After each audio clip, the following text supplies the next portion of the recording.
예전에 고잔 신도시가 고잔벌이었습니다. 고잔벌일 때는 판자촌들이 부락을 형성하고 있었는데요. 역전, 삼리, 칠반 이렇게 세 동네가 있었습니다. 그 세 동네 중에 제가 살았던 데가 칠반인데요. 저기 학교에서 공부를 하고 자습을 하잖아요. 하고 마치고 이제 집으로 오면 늦은 밤입니다. 늦은 밤인데 역전에서 칠반으로 가는 길이 있어요. 근데 그 길이 한 5분 정도 걸어 들어가야 되는 길입니다. 근데 아주 지륵 같은 어둠이에요. 양옆에는 논이고 밭입니다. 그래서 그 길만 가면 무서워요. 그래서 이렇게 가다 보면 귀신이 꼭 나올 것만 같고, 그래서 가다 보면 뒤에서 누가 따라오는 것 같아요. 그래서 몇 번씩 뒤를 돌아보고 막 땡기는 것 같고 정말 무섭습니다. 제가 또 무서워하는 게 하나 있거든요. 그게 뭐냐면 강아지. 보기와 다르게 제가 강아지를 무서워합니다. 칠반에 강아지를 갖다가 방목을 합니다. 막 풀어놓아요. 그러면 하루에도 여러 번 만납니다. 여러 번 만나면 진짜로 조망만한 강아지가 집에 가다가 제 앞에 딱 서요. 멍멍 짖습니다. 그러면 제가 가슴이 졸여가지고 딱 멈춥니다. 멈췄다가 눈싸움을 해요. 눈싸움을 하다가 이때다 그러면 뒤로 확 돌아서 주랭랑을 칩니다. 그럼 그 강아지가 가만히 있으면 되는데 멍멍하면서 계속 쫓아와요. 얼마나 두려운지 아세요? 하나님의 사람들은 담대함이 있어야 될 줄 믿습니다. 히브리서 10장 35절은 이렇게 말씀하고 있습니다. 그러므로 너희 담대함을 버리지 말라. 이것이 큰 상을 얻게 하느니라. 히브리서 기자가 말하기를 너희는 담대함을 버리지 말라 말하고 있는 거예요. 이 의미는 어떤 의미냐 하면 마음 가운데 담대함이 있다라는 의미인 것입니다. 그 담대함을 버리지 말라라고 이렇게 말씀하고 있는 것입니다. 그런데 이 담대함을 유지하기가 쉽지가 않습니다. 모세를 뒤를 이어 여호수아가 이스라엘의 영도자가 되었습니다. 이 여호수아가 이스라엘을 이끌고 가나안 땅으로 들어가야만 했습니다. 그런데 난관은 이 여호수아가 이스라엘을 가나안 땅으로 들이기만 하면 괜찮은데 들이는 것 말고 정말 무엇을 해야 되냐면 그 가나안 땅에 있는 7 족속과 싸우고 그 땅을 정복하고 그리고 몰아내야 했던 것입니다. 그래서 단순하지 않았습니다. 쉽지도 않았던 것입니다. 그래서 여호수아는 마음 가운데 두려움이 있었던 거예요. 이것을 하나님께서 아셨습니다. 여호수아를 찾아오시는데요. 여호수아 1장 6절 말씀입니다. 강하고 담대하라. 너는 내가 그들의 조상에게 맹세하여 그들에게 주리라 한 땅을 이 백성에게 차지하게 하리라 말씀합니다. 여호수아 1장 9절입니다. 내가 내게 명령한 것이 아니냐. 강하고 담대하라. 두려워하지 말고 놀라지 말라. 내가 어디를 가든지 내 하나님 여호와가 너와 함께 하느니라 하시니라. 하나님께서 여호수아에게 반복해서 말씀하십니다. 강하고 담대하라. 하나님이 보시기에 여호수아가 정말 큰 두려움이 휩싸였기 때문에 하나님께서 여호수아에게 한 번도 아니고 두 번도 아니고 여러 번 말씀하세요. 두려워하지 말고 강하고 담대하라. 여호수아는 마음에 두려움이 가득 찼지만 담대함을 가지고 강하게 행동했습니다. 이유가 있었는데요. 여호수아 1장 5절 말씀입니다. 내가 평생에 너를 능히 대적할 자 없으리니 내가 모세와 함께 있었던 것 같이 너와 함께 있을 것임이니라. 내가 너를 떠나지 아니하며 버리지도 아니하리라. 하나님께서 여호수아에게 내가 너와 함께 할게. 내가 너를 절대로 버리지 않을게. 내가 너를 절대로 떠나지 않을 거야 말씀해 주시는 거예요. 하나님의 이 말씀에 여호수아가 힘이 났던 거예요. 능력이 되었던 거예요. 그래서 여호수아가 두려웠지만 그 두려움을 뛰어넘습니다. 그리고 강하고 담대한 마음으로 가나안 땅으로 들어가요. 가나안 땅에 딱 들어가니까 가나안 7 족속을 만나는 거예요. 그러면 두려운데 가나안 7 족속을 딱 만났다. 그러면 그 두려운 것을 만났으면 더 두려웠을까요? 아니면 두려움이 떠나갔을까요? 더 두려웠던 것입니다. 더 큰 두려움에 휩싸였던 것입니다. 하지만 여호수아는 두려웠지만 그 큰 두려움에 휩싸였지만 이 두려움을 뒤로 하고 하나님의 말씀을 의지합니다. 내가 너와 함께 할 거야. 너를 절대로 떠나지 않을 거야. 너를 절대로 버리지 않을 거야.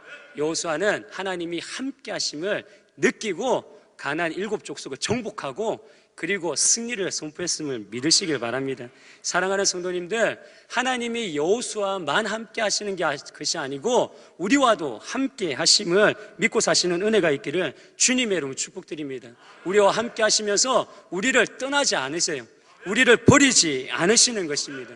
그럼 이것이 어떻게 가능한가라는 거예요. 요한복음 1장 14절은 이렇게 말씀합니다. 말씀이 육신이 되어 우리 가운데 거하심에 우리가 그의 영광을 보니 아버지의 독생자의 영광이요 은혜와 진리가 충만하더라. 여기서 거하심에 라는 의미를 보면 장막을 치다, 텐트를 치다, 천막을 치다, 거주하다, 살다라는 의미인 거예요. 말씀이 육신이 되어 우리 가운데 거하심에 라는 의미를 이렇게 보면 예수님이 우리 가운데, 예수님이 내 마음 가운데 오셔서 장막을 치고 혹은 텐트를 치고 혹은 천막을 치고 지금 이 순간 현재 오늘 내 안에서 거주하고 살고 있다라는 의미인 것이에요. 이랬듯 하나님이 우리 안에 장막을 치고 내 마음 가운데 오셔서 거하고 살고 계신 것입니다. 그리고 우리를 떠나지도 않으시고 우리를 버리지도 않으시는 것입니다. 함께 해 주시는 것입니다. 그런데 우리가 함께 하고 싶다고 해서 이 하나님이 함께 해 주시는 건 아닌 것 같아요. 하나님이 우리와 함께 해 주시는 것은 우리의 원함이 아니라 하나님의 전적인 주권적인 은혜입니다. 우리와 함께 하시기 위해서 하나님께서 이 땅에 예수님을 보내주셔요. 하나밖에 없는 아들 예수님을 보내주세요. 성육신하신 예수님께서 이 땅에서 사십니다. 이 땅에 사시다가 십자가에서 죽으셔요. 십자가에서 죽으시고 난 후에 3일 만에 부활하십니다. 3일 만에 부활하셔서 부활체로 40일 동안 사십니다. 승천하신 후에 우리에게 선물로 주시는데요, 성령이 하나님을 선물로 주심을 믿으시길 바랍니다. 그 하나님의 영, 그리스도의 영, 성령이 우리 안에 들어와 내주하심으로 하나님이 함께 하시는 것입니다.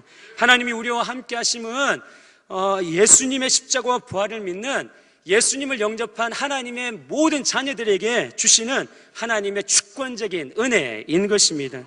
그래서 지금 내 안에 성령이 하나님이 살고 계신 것입니다. 이 내 마음 가운데 성령이 하나님이 나와 함께 거주하고 계신 것입니다. 놀라운 사실은 한 번 내 안에 살기 시작하신 성령의 하나님께서는 내가 죽을 때까지 절대로 버리지 아니하시고 무슨 일이 있어도 떠나지 아니하신다라는 사실인 것입니다. 사랑하는 성도님들, 하나님이 우리와 함께 하시면 절대로 떠나지 않으세요. 절대로 버리지도 아니하십니다. 이것이 진실이고 이것이 진리라면 무엇이 두렵고 무섭겠습니까? 무엇이 힘겹고 어렵겠습니까? 아무것도 문제가 되지 않는 거예요. 내 안에 장막을 치고 살아계신 하나님을 의지하며 삽시다. 성령의 하나님을 의지하면 나를 두렵게 하는 그 무서운 그 실체들, 나를 힘들게 하고 어렵게 하는 그 무서운 실체들, 내 안에 있는 이 가나안 7족속을 몰아내며 살아갈 수 있는 것입니다. 이것이 왜 중요합니까? 내 안에 있는 가나안 7족속을 몰아내야지만 사울이 바울 되었듯이 내가 원하는 나가 아니라 하나님이 원하는 나가 되기 때문인 것입니다. 가나안 7족속은 세상 것, 죄된 것을 상징해요. 즉 하나님께서 싫어하는 것, 정오하는 것입니다. 이 모든 것들은 하나님의 성전을 더럽히는 것들이에요. 그래서 이 가나안 7족속이 상징하는 것, 세상 것, 죄된 것, 이 모든 것들, 내 안에 있는 것들을 몰아내고 끊어내야 되는 것입니다. 완전히 멸절하며 살아야 되는 것입니다. 예를 들어서 내 안에 술이 있다, 할렐루야. 담배가 있다, 할렐루야. 그러면 이 술과 담배를 끊어내고 몰아내야 될 줄 믿습니다.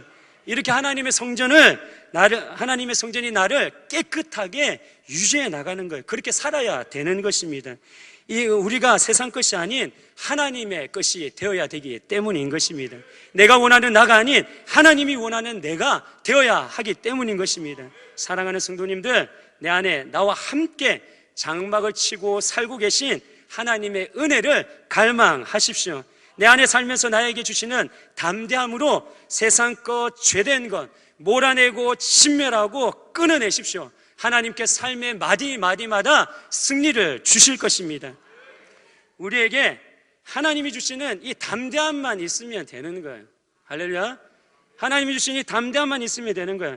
하나님의 담대함만 있으면 성도로서 거침없는 삶을 살아갈 수 있습니다. 이 땅에 있지만 이 땅의 삶이 아닌 이 땅을 있지만 하늘을 살아가는 삶을 살아갈 수 있는 것입니다. 멋진 삶이죠. 절대로 이 땅의 세상 것과 그리고 죄된 것과 타협하지 않는 삶인 것입니다. 그럴 때 정말 능력 있는 삶을 살게 되는 것입니다. 흉년이 들어 먹을 것이 없게 되었을 때에 야곱이 어쩔 수 없이 아들 요셉이 있는 애굽으로 이주를 하게 됩니다. 야곱이 애굽으로 이주하여 바로와 첫 대면을 하게 되는데요, 창세기 47장 7절 말씀입니다. 요셉이 자기 아버지 야곱을 인도하여 바로 앞에 서게 하니 야곱이 바로에게 축복하매. 상상해 보십시오. 흉년의 때 광야길을 뚫고 온 야곱의 몰골이 어땠을까요? 남루했을 것입니다. 아마도 야곱은 이스라엘에서 애굽으로 오면서 모래바람을 맞았을 거예요. 햇살이 강렬하여서 땀을 흠뻑 흘렸을 거예요. 옷이 너덜너덜해지고 찌든 땀에 몸이 끈적끈적했을 것입니다.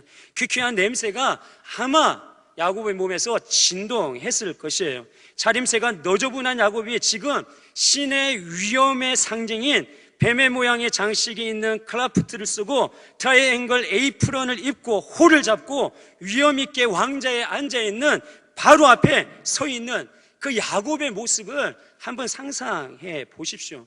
정말 우스꽝스럽지 않습니까? 그 우스꽝스러운 장면에서 세월을 이기지 못해 얼굴에 주름이 가득하고 추저분한 이 야곱이 천상천하 유아독존 신으로 추앙받던 위엄 있는 바로를 축복하는 것입니다. 이해가 되세요? 축복하고 있는 거예요. 남루한 야곱의 외모와 달리 지금의 야곱의 태도는 쾌쾌했습니다. 행동이 굳세고 씩씩하고 아주 시원스러웠던 것입니다. 야곱이 지금 깊이 보세요. 뭘 하러 왔어요? 한마디로 구걸하러 온 거거든요. 그런데 야곱이 위엄 있는 바로 왕 앞에 섰지만 두려워하지도 않고 작아지지도 않았습니다.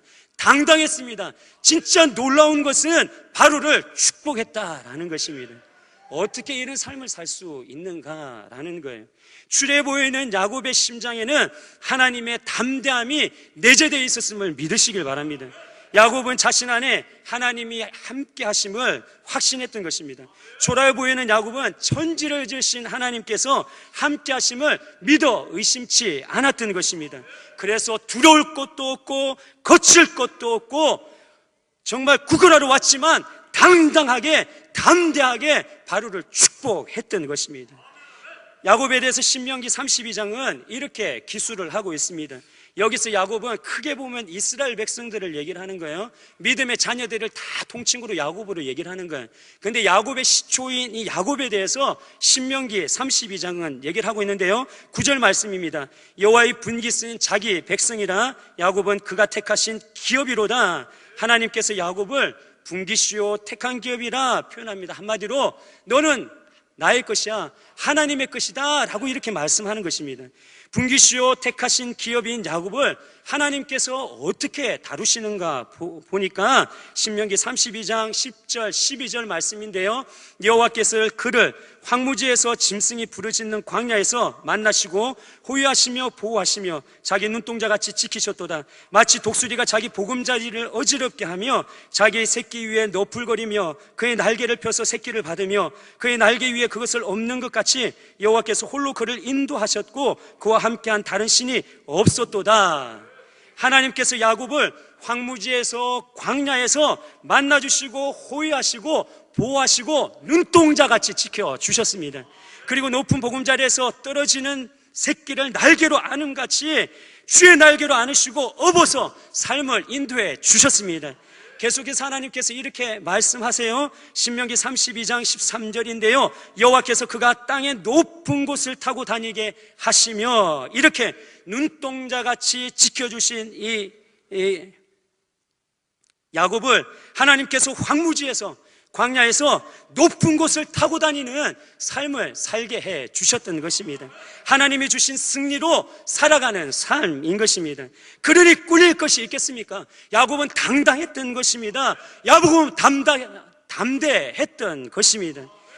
솔직히 말해서 높은 곳을 타고 다니며 사는 사람들은 세상 시각으로 보면 미친 사람들이에요.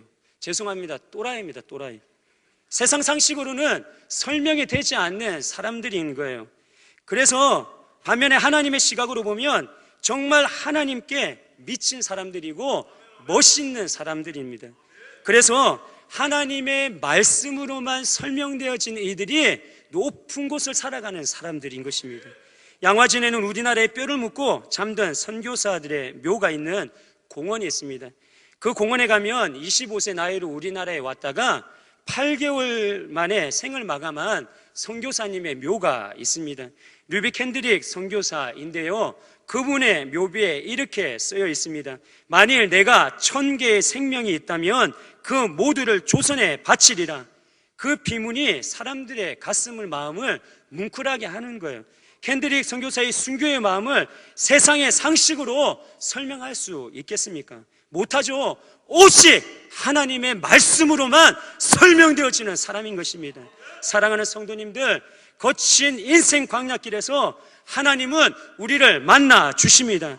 품에 안아 후회해 주시고 보호해 주십니다. 등에 업어 인도해 주십니다. 그래서 높은 곳을 살게 해주시고 삶을 정복하게 해주시며 참 승리를 주십니다. 하나님의 말씀으로 설명되어지는 복된 사람들인 것입니다. 우리가 이렇게 살아가는 사람들임을 믿고 사시는 은혜가 있기를 주님의 이름으로 축복드립니다. 하나님의 말씀으로 설명되어지는 사람 정말 멋있지 않습니까? 그럼 왜 이렇게 살아야 합니까? 아멘 해보십시오. 복음이 복음되어지기 때문인 것입니다. 세상과 타협하지 않고 이 세상의 하늘의 생명, 예수 그리스도의 생명을 꾸준히 변함없이 세상에 심으면 살아갈 수 있는 방법이기 때문인 것입니다. 중요한 것은 하나님의 말씀으로만 설명되어지는 이 사람들에게 있어가지고 가지고 있는 특징적인 삶의 태도, 성품들이 있습니다. 그것이 무엇인가 한번 보도록 하는데요, 히브리서 10장 33절에서 34절 말씀입니다. 혹은 비방과 환난으로서 사람에게 구경거리가 되고 혹은 이런 형편에 있는 자들과 사귀는 자가 되었으니 너희가 갇힌 자를 동정하고 너희 소유를 빼앗기는 것도 기쁘게 당한 것은 더 낫고 영구한 소유가 있는 줄을 알미라. 그 삶의 특징은 비방과 환난으로서 사람들의 구경거리가 되는 거예요. 사람의 구경거리가 되는데 초연한 것입니다. 초연한 것입니다. 놀라운 일은 환난과 비방거리에 있는 처해 있는 이들과 사귀어서 친구가 되어 주는 거예요. 왕따에게 찾아가서 친구가 되어 주는 것과 같은 것입니다. 생각해 보십시오. 지금 비방과 환난으로 사람들의 구경거리가 되었다? 저 같으면 비방과 환난을 피하기 위해서, 가리기 위해서 이렇게 떠나든지 가리기 위해서 급급했을 것 같아요. 그런데 초연하고 흔들리지 않는 삶을 사는 거예요. 더 나아가 자신의 삶을 돌아보면 온전치 못하고 불행한데 자기 자신을 생각하고 걱정하기보다는 같이 힘든 삶을 살아가는 사람들을 동정하는 삶인 것입니다. 힘겨운 삶을 살아가는 이웃을 걱정하며 살아가는 삶인 것입니다. 자신도 갇힌 자인데 어떻게 갇힌 자가 갇힌 자를 동정하며 살아갈 수 있겠습니까? 그렇게 사는 것입니다. 또한 자신의 소유를 빼앗겼는데 어찌 빼앗긴 자가 빼앗아간 자를 불쌍히 여기고 그를 바라보면서 기뻐할 수 있겠습니까? 그런데 그렇게 사는 것입니다. 자신의 것을 빼앗긴 것에 슬퍼하지 않고 빼앗아간 사람들을 불쌍히 여깁니다. 빼앗아간 사람들을 이해합니다. 그리고 기뻐하며 사는 것입니다. 이것이 하나님의 말씀으로만 설명되어지는 사람들의 삶의 특징인 것입니다. 사랑하는 성도님들의 삶은 어떻습니까? 하나님께서 내 안에서 함께 하시고 하나님의 담대함으로 높은 곳을 밟으며 살아야 될 우리, 하늘의 성품으로 살아야 될 우리, 여러분들은 어떤 삶을 사시고 계십니까?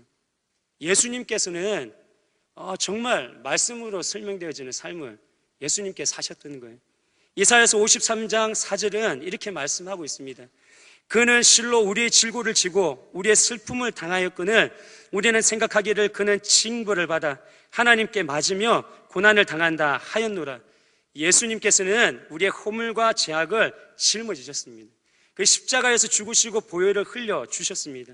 그리고 십자가에서 우리의 허물과 우리의 죄악들을 짊어지셨던 것입니다. 고통과 골고다 그 언덕길을 마다하지 않으시고 고통과 고난을 거부하지 않으시고 십자가를 지시고 죽으셨습니다. 왜 고통과 고난을 거부하지 않으셨는가요? 예수님께 십자가를 짊어지심으로 우리 안에 있는 허물과 죄악을 남김없이 제거해 주시기 원하셨던 것입니다. 우리를 구원해 주시고 참 자유를 주시길 원하셨던 것입니다. 그래서 십자가를 지시고 마다하지 않으셨던 거예요. 고난의 길을 걸으셨고 고통의 길을 걸으셨던 것입니다. 이것이 은혜인 것입니다.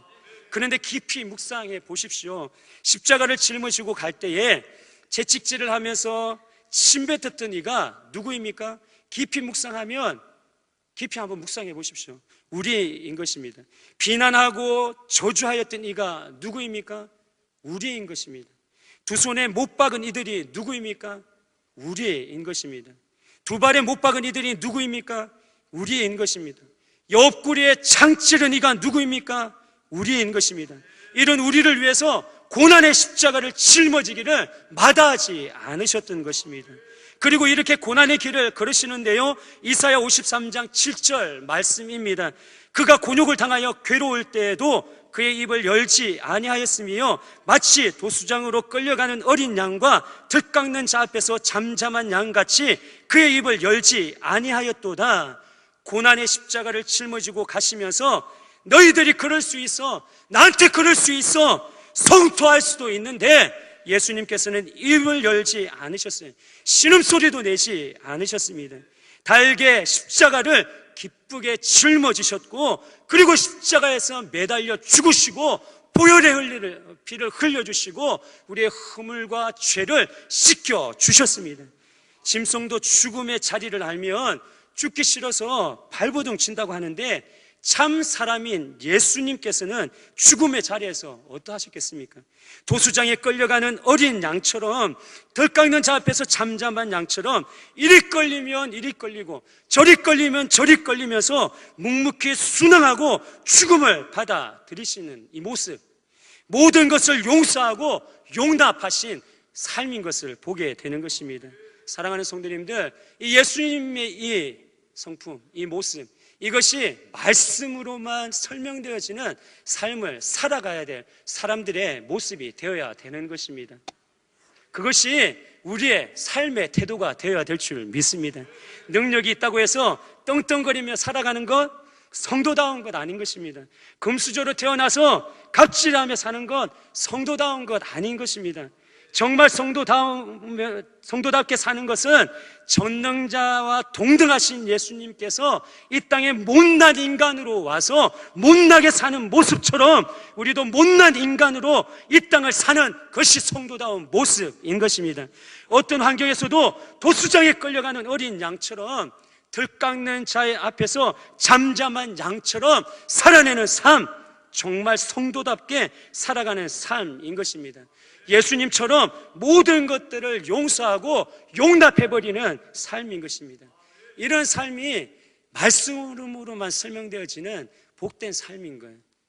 정말 성도가 살아야 될 삶인 것입니다. 그래서 모든 상황 속에서 어떤 문제 앞에서도 여러분, 나를 주장하면 안 되는 거예요. 큰 소리 내면 안 되는 것입니다. 스스로 생각할 때 얼굴이 되고, 저 얼굴이 되나요? 몸매가 되고, 몸매는 좀 되나 제가 재력도 있고 능력도 있으면 주장하는 자세로 살면 안 되는 것입니다. 목소리를 높이면 안 됩니다. 자신이 정말 모든 것들을 다 갖추었다면, 정말 잘났다면 잠잠해야 되는 것입니다. 나 잘났어, 정말 나 잘난 사람이야, 이렇게 얘기하실 필요 없어요. 왜요?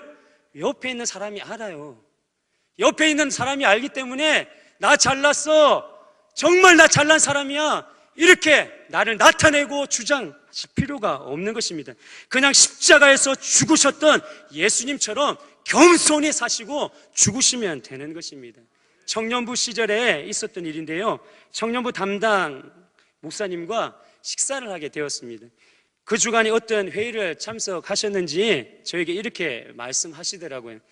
헌금을 많이 했으면 말이 많으면 안 돼. 헌금도 많이 하고 말이 많으면 그분 때문에 교회가 휘둘리는 느낌이야. 그런 것 같아요. 왜냐하면 죄성이거든요. 이게 죄성이에요. 내가 가진 모든 것을 하나님께 드리면 교회에 대한 관심이 많아지잖아요.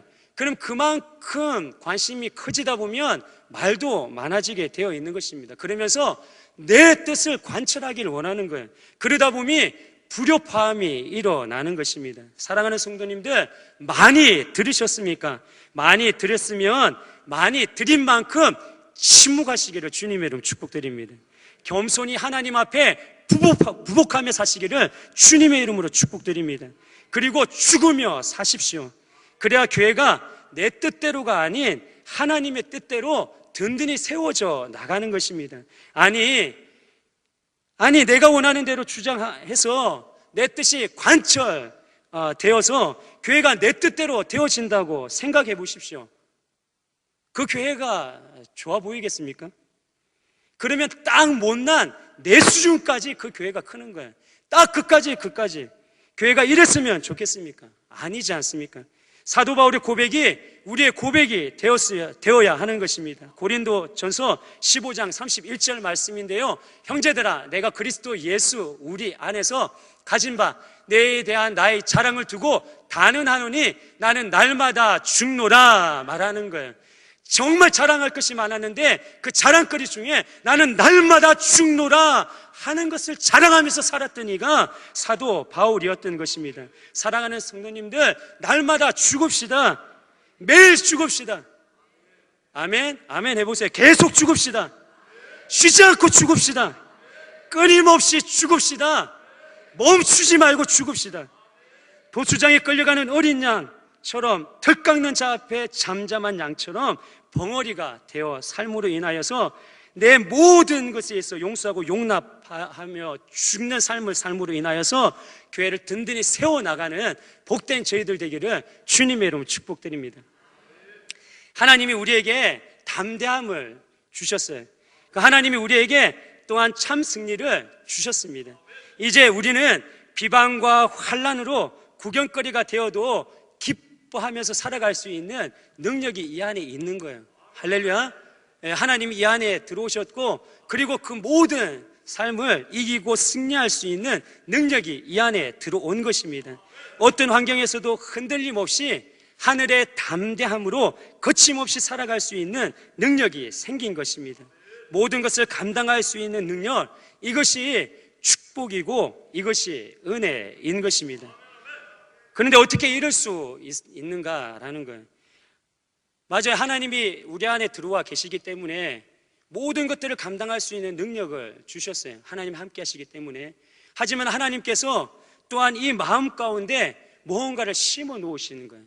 이 마음 가운데 무언가를 심어 놓으셨기 때문에 원래 우리는 승리할 수 없는, 능력이 없는 못난 사람인데 죄성이 우리를 그렇게 만들어 버리는데, 그런데 이 안에 무언가가 있기 때문에 우리가 담대하게 승리를 선포하면서 모든 것들을 감당하며 살아가게 되는 것입니다. 그것이 무엇인가 보고자 하는데요, 히브리서 10장 34절 말씀입니다. 너희가 갇힌 자를 동정하고 너희 소유를 빼앗기는 것도 기쁘게 당한 것은 영구한 소유가 있는 줄 알미라. 영구한 소유 때문인 거예요. 영구한 소유 때문인 거예요. 이 영구한 소유가 내 안에서 생명으로 꿈틀거리고 있기 때문인 것입니다. 이것이 우리에게 능력이 되는데요, 이 영구한 소유가 무엇이냐 하면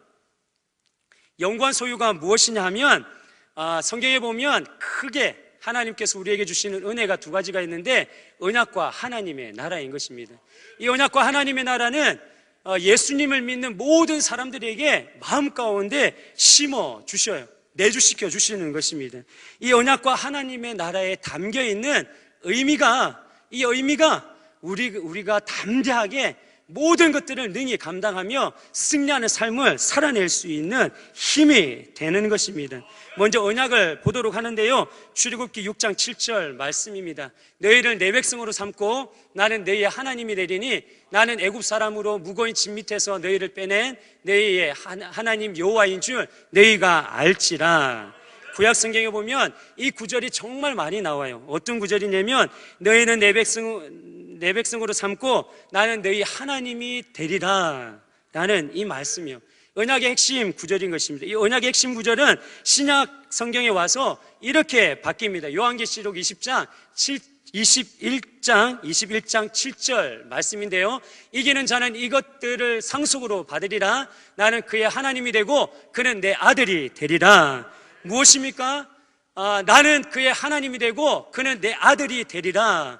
나는 너의 아빠 아버지가 되고 너희는 내 아들이 되고 내 딸이 되리라 말씀하는 거예요. 무엇입니까? 언약관계는 부자지간이고 부녀지간인 거예요. 한마디로 말해서 사랑의 관계인 것입니다. 저에게 사랑하는 아들이 있어요. 사랑하는 아들이 이렇게 막 놀다가 집이나 어디서 이렇게 만나면 이렇게 휙 지나가요. 휙. 아빠 안녕 하고 휙 지나가요. 근데 아빠 안녕 휙 지나가는데 그 순간 얼굴에 긁힘이 보여요. 할렐루야. 근데 이게 정말 심한 상처가 아니라 보일랑 말랑하는 그런 긁힘의 상처가 싹 지나가는데 보여요. 그래서 물어요. 너 왜 이 얼굴에 긁혔니? 그러면 나도 몰라 그러면서 이렇게 그냥 가요. 여러분, 왜 제 눈에 보일까요? 사랑하기 때문에 그런 거예요. 사랑인 거예요. 사랑인 거예요. 출애굽기 6장 내용을 보면 하나님의 사랑을 알 수가 있어요. 모세가 바로에게 가서 내 백성 이스라엘을 보내라 합니다. 그랬더니 바로가 이스라엘을 노동을 지금보다 더 무겁게 해요. 이전에는 짚을 줘가지고 벽돌을 만들게 해요. 그런데 이후에는 짚을 안 줘요. 그래 안 준 상태에서 벽돌을 만들려고 해요. 벽돌 만들기가 얼마나 힘들었겠습니까? 힘드니까 벽돌을 하루의 수량을 다 맞추지 못하는 거예요. 그러다 보니까 너무 힘들고 고통스럽고 괴로움이 더한 거예요. 이 순간 모세가 하나님께 따지듯 묻기 위해서 찾아가서 이렇게 묻는 거예요. 아니 하나님, 이럴 수는 없습니다. 어떻게 하나님께서 하라는 대로 바로에 가서 우리 백성을 보내라 이렇게 말했는데 더 고통스러워하고 더 괴로워야 합니까? 이렇게 말하는 거예요. 그랬더니 하나님께서 출애굽기 6장 5절 말씀입니다. 이제 애굽 사람이 종으로 삼은 이스라엘 자손의 신음소리를 내가 듣고 나의 기억을 기억하노라, 언약을 기억하노라 라고 이렇게 말하는 거예요. 하나님께서 내가 너 신음소리를 듣고 있어, 나의 언약을 기억하고 있어, 이렇게 말씀하는 거예요. 그리고 출애굽기 6장 6절에서 계속해서 말씀하는데요, 그러므로 이스라엘 자손에게 말하기를 나는 여호와라. 내가 애굽 사람의 무거운 짐 밑에서 너희를 빼내고 그들의 노역에서 너희를 건지며 편팔과 여러 큰 심판들로서 너희를 속량하여 말하는 거예요. 보이세요? 무거운 짐 밑에서 너희를 빼내고 노역에서 너희를 건지며 편팔고 여러 큰 심판들로서 너희를 속량할 것이다 말하는 거예요. 하나님께서 빼내고 건지고 속량해 줄게 말하는 거예요. 그리고 하나님께서 또 이렇게 말씀하세요. 출애굽기 6장 7절 말씀입니다. 너희를 내 백성으로 삼고 나는 너희의 하나님이 되리니. 아멘. 하나님께서 나는 너희의 하나님이 되고 너희는 나의 백성이 된다라고 이렇게 말하는 거예요.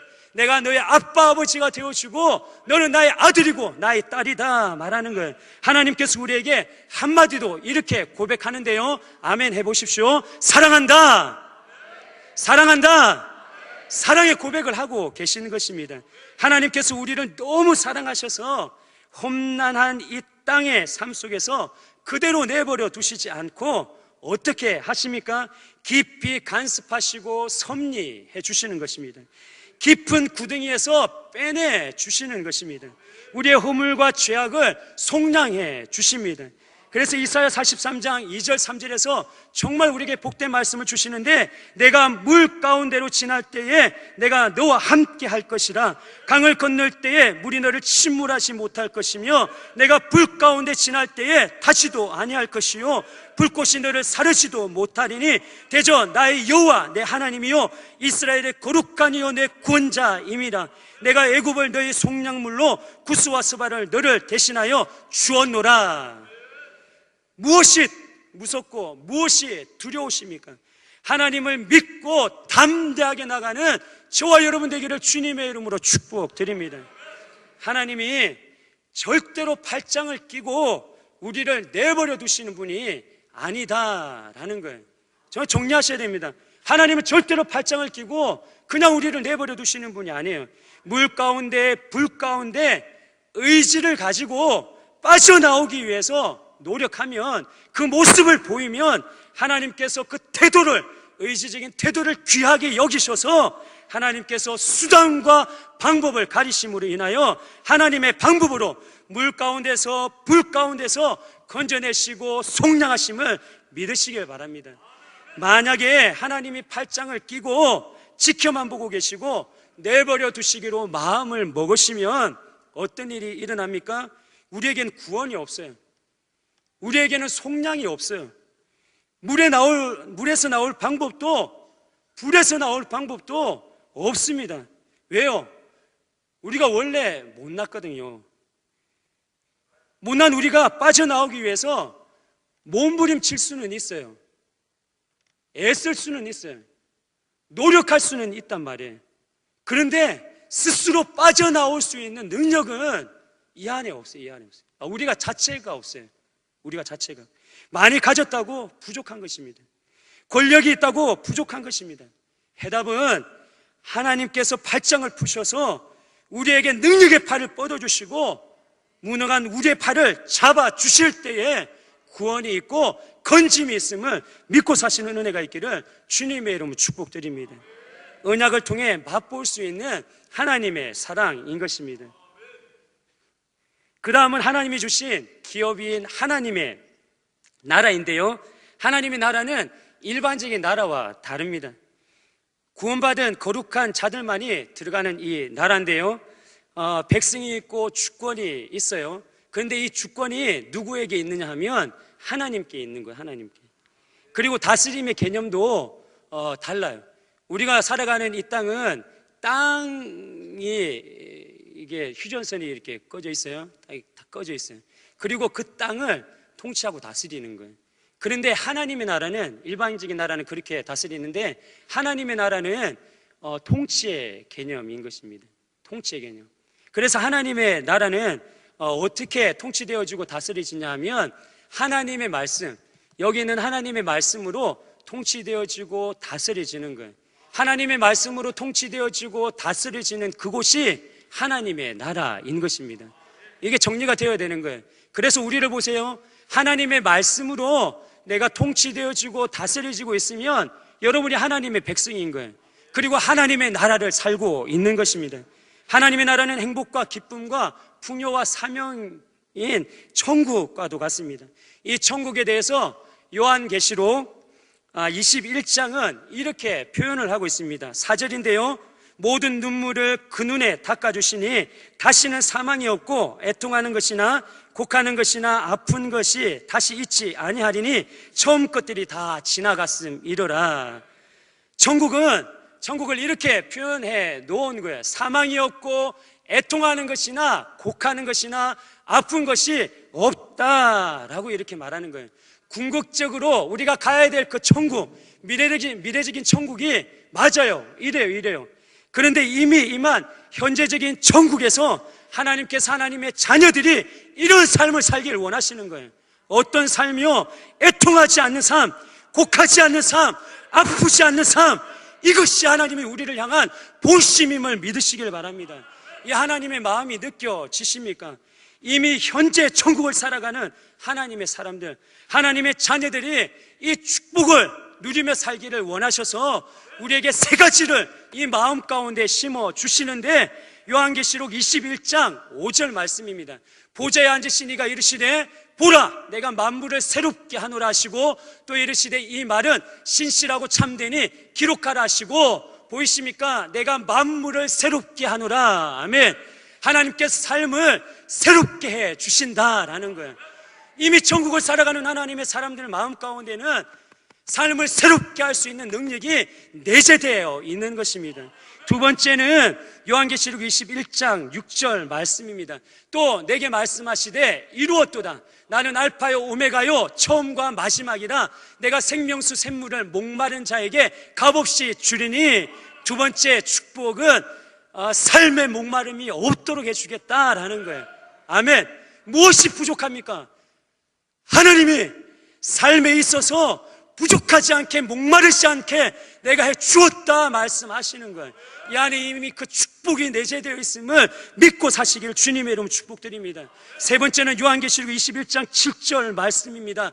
이기는 자는 이것들을 상속으로 받으리라. 나는 그의 하나님이 되고 그는 내 아들이 되리라. 이기는 자요, 삶에 있어 이기고 승리하는 삶을 이 안에 넣어주셨다고. 이 안에 넣어주셨다고요.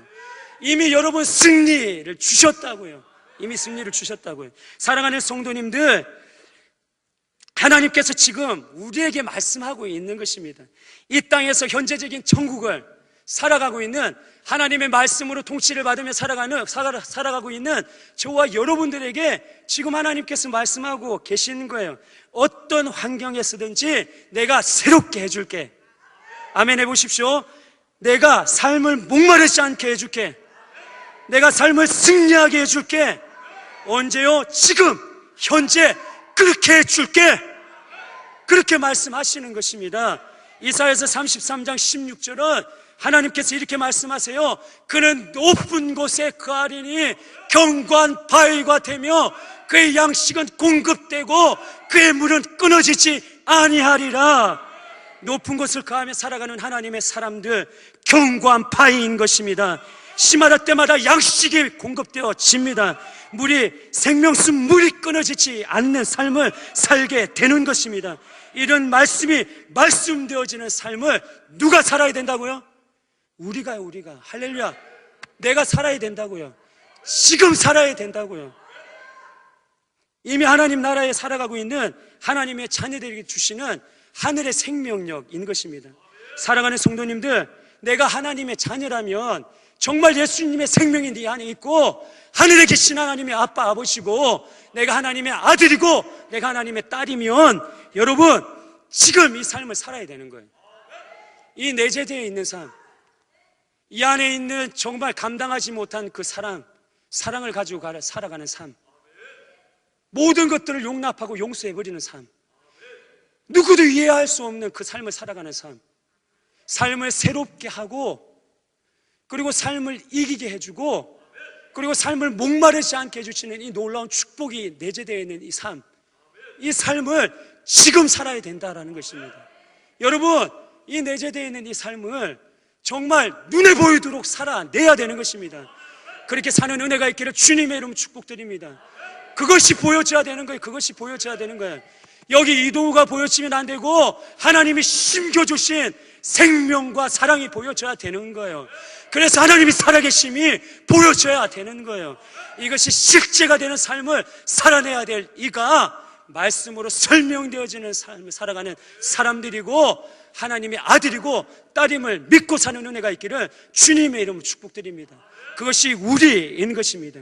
이것이 어찌 은혜이지 않겠습니까? 감당할 수 없는 하나님의 은혜를 받았기에 감당할 수 없는 하나님의 은혜로 살아갈 수 있는 거예요.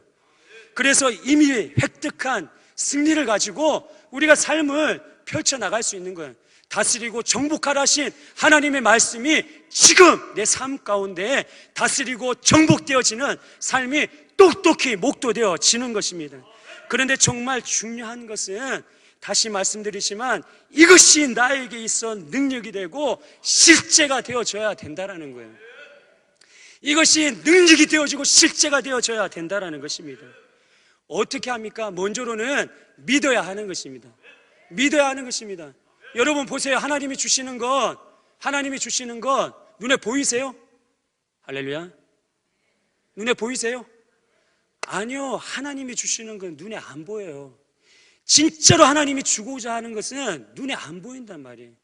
그 눈에 안 보이는 것, 하나님이 주신 그 축복들을 이 안에 담아두셨는데 이것이 이 안에서 커지게 해야 되는 거예요.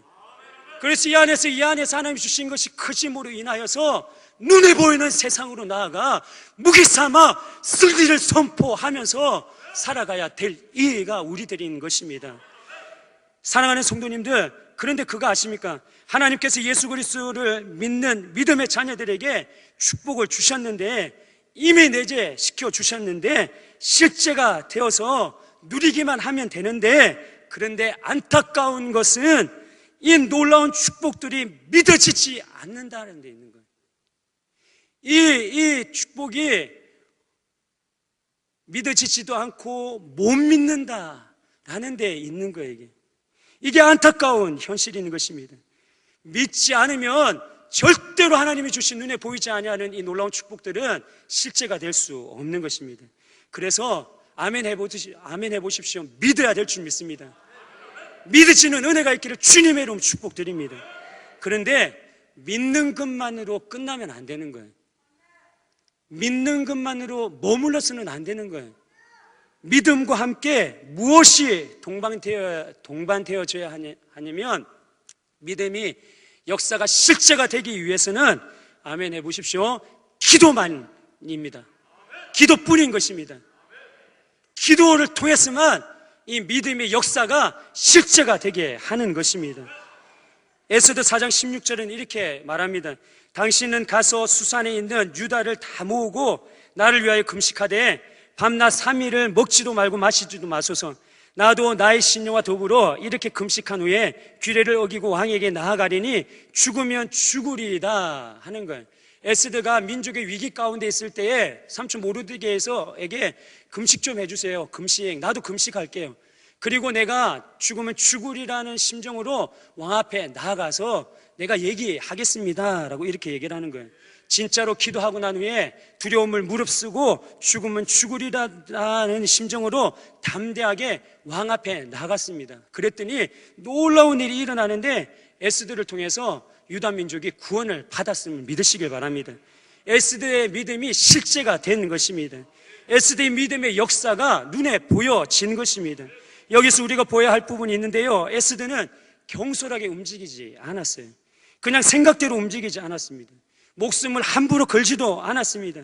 에스더는 자기 목숨을 걸기 전에 모르드게에게 금식을 요청하고 자기도 3일 동안 금식하였던 것입니다. 이렇게 기도로 영적인 싸움을 먼저 시작했던 것입니다. 기도로 영적인 싸움을 먼저 시작하고 승리를 선포하고 난 후에, 승리를 획득하고 난 후에 에스더는 행동에 옮겼습니다. 에스더는 죽음을 무릅쓰고 자기의 목숨을 걸고 담대하게 왕에게 나아갔습니다.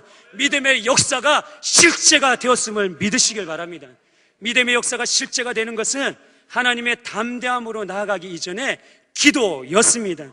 기도로 부르짖어 먼저 영적 싸움에 승리할 때에 믿음의 역사가 실제가 됨을 믿고 부지런히 기도하면서 기도의 사람으로 사는 저희들 되기를 주님의 이름으로 축복드립니다. 기도하십시오. 기도의 능력으로만 가능한 삶인 것입니다. 스가랴 선지자는 이렇게 외칩니다. 이는 힘으로 되지 아니하며 능으로 되지 아니하고 오직 나의 영으로 되느니라. 그래서 우리 기도를 통해서 하늘에 내리는 은혜의 담비를 흠뻑 적셔야 합니다. 하나님의 영이 완전히 나를 사로잡도록 해야 하는 것입니다. 느낌이 올 때까지 부르짖어야 합니다. 내 능력이 아닌 하나님의 능력, 하나님의 영이 나를 사로잡을 때까지, 내가 역사하는 것이 아니라 하나님이 역사하실 그 순간까지 하나님이 완전히 사로잡아서 하나님이 나를 끌어 믿음의 역사가 실제가 될 때까지 기도하고 부르짖는 삶을 살아야 될 줄 믿습니다. 그런데 유념해야 될 것이 있는데요, 히브리서 10장 38절은 이렇게 말씀하세요. 나의 의인은 믿음으로 말미암아 살리라. 또한 뒤로 물러가면 내 마음이 그를 기뻐하지 아니하리라 하셨느니라. 사랑하는 성도님들, 우리에게 있어 비방과 환난이 사람들의 구경거리가 될지라도 그 비방과 환난 때문에 우리는 뒤로 물러서서는 안 됩니다. 벼랑 끝에 있어 죽을 것 같을지라도 절대로 물러서면 안 됩니다. 왜요? 히브리서 10장 39절은 말씀합니다. 우리는 뒤로 물러가 멸망할 자가 아니요 오직 영혼을 구원함에 이르는 믿음을 가진 자니라. 뒤로 물렀으면 멸망이기 때문인 거예요. 뒤로 물렀으면 멸망이기 때문인 거예요. 멸망의 삶을 살아내야 될 이가 아닌 생명의 삶을 살아내야 될 이가 우리이기 때문에 절대로 물러섬 없이 담대함으로 나아가야 될 줄 믿습니다. 제가 서두에 강아지를 무서워한다고 했어요. 할렐루야. 제가 강아지를 무서워합니다. 근데 신방을 가면 강아지를 많이 키우셔요. 근데 신방을 딱 가면 제 강아지를 예전에 무서워했잖아요. 지금도 그렇게 좋아하는 건 아니지만 가면 강아지가 저에게 꼭 와요. 저에게 포근히 안겨요. 뭐 이렇게 살도 없는데 저한테 왜 안기죠? 폭 안겨요. 그리고 막 부벼요. 부벼. 나는 그렇게 좋아하지 않는데 걔는 날 좋아하나 봐요. 지금 생각해 보니까 어릴 때 걔가 내가 땅 앞에 갔을 때 멍멍 짖었던 게 나를 좋아해서 짖었나 봐요. 그리고 돌아서 도망갈 때 나를 너무 좋아해가지고 쫓아왔나 봐요. 근데 그걸 몰랐던 거예요. 지금은 신방 가면 이렇게 강아지가 오면 사랑해줘요. 그래서 지금은 그렇게 싫지는 않습니다. 그런데 제가 말씀드렸던 것처럼 이 조망만한 강아지가 멍멍 짖으면 그때는 왜 그리 무서웠던지, 그래서 멍멍 짖는 그 순간에 멈추는 거예요. 멈추고 눈싸움을 해요. 눈싸움을 하다가 이때다 싶으면 뒤로 휙 돌아서 36개 주랭랑을 치는 것입니다. 여러분, 이러면 안 되는 거예요. 이러면 안 되는 거예요. 할렐루야. 이렇게 도망치면 안 되는 것입니다. 어떤 형편에서든지 배수진을 쳐야 하는 것입니다. 나는 뒤로 물러서지 아니하리라 결단하고 마음으로 맞서 싸워야 합니다. 구경거리가 될지라도 꿋꿋하게 하늘의 담대함으로 흔들림 없이 맞서 싸워야 합니다. 그리고 이미 얻은 승리를 선포하며 나아가야 합니다. 그러면 하나님께서 이미 주신 승리를 획득하게 될 줄 믿습니다. 이렇게 뒤로 물러섬 없이 믿음의 반응을 보이며 하늘의 담대함으로 꿋꿋하게 거침없는 삶을 삽시다.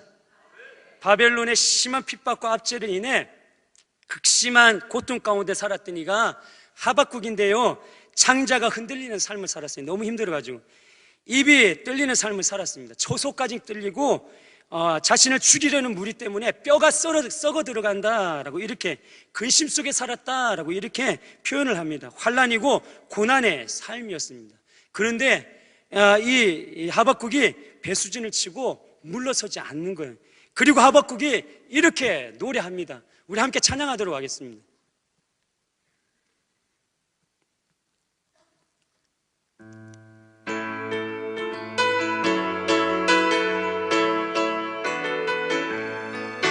무화과 나무의 잎이 마르고 포도 열매가 없으며 감람나무 열매 그치고 밭에 식물이 없어도 우리의 양떼가 없으며 쇠약한 송아지 없어도 난 여호와로 즐거워하리. 난 여호와로 즐거워하리. 난 구원의 하나님을 위해 기뻐하리라. 무화과 나무 잎이 마르고 포도 열매가 없으며 감람나무 열매 그치고 밭에 식물이 없어도 우리의 양떼가 없으며 약한 송아지 없어도 난 여호와로 즐거워하리. 난 여호와로 즐거워하리. 난 구원의 하나님을 위해 기뻐하리라. 하박국은 믿음의 반응을 보이며 하늘의 담대함으로 거침없이 살았어요. 배수진을 쳤어요. 열매가 없어도, 소출이 없어도, 먹을 것이 없어도, 양이 없어도, 소가 없어도 그 모든 것들을 다 감당해 버리는 것입니다. 이런 삶을 사시는 은혜가 있기를 주님의 이름으로 축복드립니다. 특징적인 삶의 태도로 품위를 지키며 배수진을 치십시오. 어떤 상황과 환경에서도 물러섬 없이 모든 것들을 감당해 내십시오. 사랑하는 성도님들을 통해서 하나님이 승리를 수놓게 주실 줄 믿습니다. 사랑하는 성도님들, 올해 이런 삶을 살고 싶지 않으십니까? 아무것도 없는데 예수님 때문에 모든 것을 다 가진 자처럼, 별 볼 일 없는 인간인데 예수님 때문에 영향력 있는, 능력 있는 자처럼 이렇게 삽시다. 그런데 그것 아세요? 이런 삶은 거저 얻어지는 것이 아니에요. 훈련되어지고 노력해야 됩니다. 변화되어지기 위해서 애써야 하는 것입니다. 영적인 씨름을 해 나가야 되는 것입니다. 사랑하는 성도님들, 이 땅에 하나님이 주시는, 예수님이 주시는 구원은 하나님이 거저 주시는 구원, 은혜예요. 하나님이 거저 주시는 은혜예요. 반면에 구원 이외에 하나님께서 주시는 영적인 축복들은 거저 주시는 것이 아니라 훈련과 노력을 통해서 애쓰고 힘써야지, 씨름해야지만, 땀을 흘려야지만 주시는 축복인 것입니다. 그래서 하늘의 담대함으로 거침없는 영적인 삶을 살아내는 것입니다. 그래서 올해 십자가의 영성으로 승리하며 살아내는 것입니다. 이렇게 살길 원하십니까? 열망하십니까? 갈망하십니까? 그래서 하나님께서 우리에게 정말 귀한 시간을 다음 주 주일부터 준비시켜 주셨습니다. 제25차 영적 전쟁 부흥성회 할렐루야 준비시켜 주셨어요. 새벽 저녁 이렇게 하루에 2번씩 있는데요, 한 주간 나의 마음과 시간을 드리리라 결단하고 영적 전쟁 부흥성회 하루도 빠짐없이 새벽과 저녁에 참석하셔서 하나님이 주시는 은혜를 받아 십자가의 영성으로 올 한 해 승리하시는 복된 저와 여러분 되기를 주님의 이름으로 축복드립니다. 담임 목사님 많이 보고 싶으시죠? 할렐루야. 저도 많이 보고 싶습니다. 담임 목사님께서 주일부터 한 주간 내내 설교하세요. 준비해서 하세요. 준비해서 하세요. 사모하시고 기도로 준비하시면서 정말 한 해 동안 승리하는 복된 저와 여러분 되기를 주님의 이름으로 축복드립니다. 기도하겠습니다.